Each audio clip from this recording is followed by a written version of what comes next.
Thank you for tuning in to the Guy Dawson Show at the World Center of Broadcast Media, WCOBM.com. And for all of you out there who are watching live, I am interviewing the Queen of Capital, Holly Lynn. We have a message board here, and I'm sure that Holly would love to answer some of your questions. We're going to be talking about money over the course of this hour and living an abundant life. And I'm sure that she would answer any questions that you had about becoming a better investor or managing your money. But anyway, right before we went to that commercial break, we figured out that it was Jay Leno. But I was reading this article about Jay Leno, and Jay Leno said that he lived off of the money that he made from stand-up comedy. So all the checks that he would collect from stand-up comedy, that was all his living expenses, because you were talking about covering your expenses and then using a certain percentage of it for savings. So he would live off of all the stand-up comedy that he would do on the side, away from the Tonight Show. And then all the money that he made from the show itself, he invested or saved. And that's why he's rich. The guy has so many cars. Have you ever seen the garage that he has? He has hundreds of classic cars. It's a strategy. I mean, it's a strategy. So that was what he did. I mean, all of his paychecks are really big anyway. But, right. Yeah. So you do mean that type of thing. It's a strategy. The strategy that I put together for people or that I show people, is you go from your paycheck. You take your paycheck, obviously your taxes with your paycheck are already taken out. And then you have so much for your necessities. Okay. You have so much for your necessities, and then you take what's left over, and you want to save that. You want to let that chill for a while. And then once you find a deal to put that in, you invest it, and then you only spend the interest. But the way wealth building works is you never, ever, ever spend principal. Mm-hmm. You keep the principal that goes to your grandchildren's grandchildren. You never, and that's how you create generational wealth.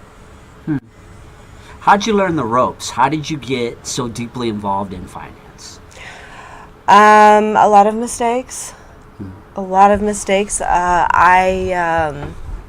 Most of it was self-taught, and in a big way, there were just a lot of gut feeling, connecting with the right people, and stuff like that. My network itself has an amazing, it's an amazing crew. It's a very amazing crew. So for the last 14 years, I have been wealth building throughout my network. I connect a lot of people, and that's primarily what I do. That's what my job looks like.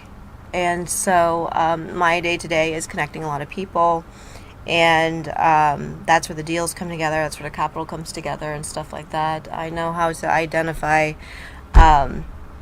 who is really going to seal the deal and come forth, and then who has great deals. I have a good sense of who does that, and so I usually put the two together. And I learned by there are businesses that I have had that have done well, and through the things that did not work out are where I learned most of my mistakes. On the downside of that, believe it or not, I have made some very large investments that didn't work out. So I have taken the approach of crash and burn rather than here's a couple thousand, let's see if that works. I didn't do that. But at the same time, it's also given me the mental stability to be able to know how to come back faster and create it way faster. And you help people make money. I mean, that's what any business is all about, or I know my business is all about representing people and positioning them to be able to make money in their businesses or with their personalities. Mm-hmm. That's my responsibility, and ultimately, that's what it's all about for you, too. You can't collect a paycheck unless you make someone some money. Right. Absolutely. That is one of the most important parts. My passion for that comes from I have a really good amount of time on my hands, and I structure everything so that most of my tasks and the things that I need to do and my day-to-day items are delegated. And so, I have that taken care of. And with the rest of it, I just connect with people and find deals. And I have helped a lot of people make money. That is a passion of mine, because I hear what they want. I hear what people want. A man's child needs braces. They want to take family vacations. They want to buy themselves nice things. They want new cars. Somebody wants a home, and I get to help facilitate that in this world. And so I'm excited that that's something that I get to do, and it's natural for me. Right. What is it, that was leading right into my next question, is what is it about some people that they just seem to have this incredible ability to make money? The man who we just elected president, Donald Trump, is someone who I just consider to be someone who's just gifted with that type of ability. Is there some trait that you see in people like that? I mean, I know you say that you have, it's inherent almost with you, the ability to be able to do this, but are there characteristics that you see in others that are different than, say, an average person who doesn't make a lot of money, that you've noticed? Yes, actually there is.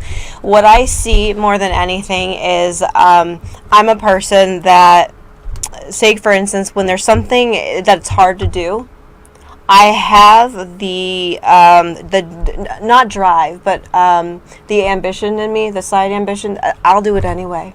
If it's like, take for instance, so structuring your finances may be complicated because, take for instance, downsizing, that might be something that you've been dreading for the last 10 years, but it's also holding you back. And so that is one of the most hardest things, helping people with, looking at really what's going on, like where they spend their money and stuff like that. Because getting to the other side often comes with, okay, so you can have this, just not right now. And so that is what I look at. I will look at somebody's whole make, who they are, who they pick as a wife or a husband, who they surround themselves with.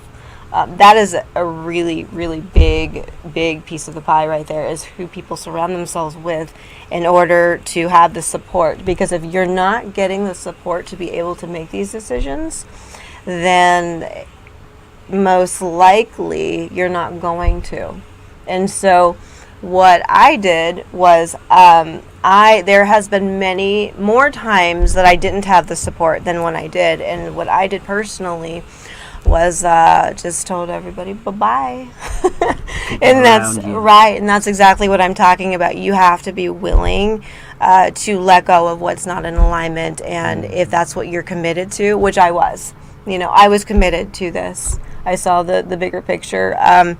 People often ask me about the things that I've acquired, the car, the things that I have, and as well as the trips or the time that I have on my hands. How I create the time to actually connect with people and stuff like that. And it's because I am not tied down with needing to go to work. That is my work. And so I'm blessed. I'm so blessed. And there's so many times each day where I take a look at, another situation of somebody else's and realize how blessed I am. And what I would love for other people to do, if they would just have that breakthrough. And the book that I'm actually finishing up, it has somewhat to do with that. I don't want to spoil any surprises, but it has some good nuggets in it. There's some how-tos. There's some good stuff in there. Yeah, we are talking money on the Guy Dawson Show today. Money. Living an abundant life. My favorite subject. We have subject. the perfect person to be talking about this. The Queen of Capital, Holly Lynn, is in the studio. We're going to take a short commercial break and come back and talk more about the greenbacks. Awesome. See you in a few.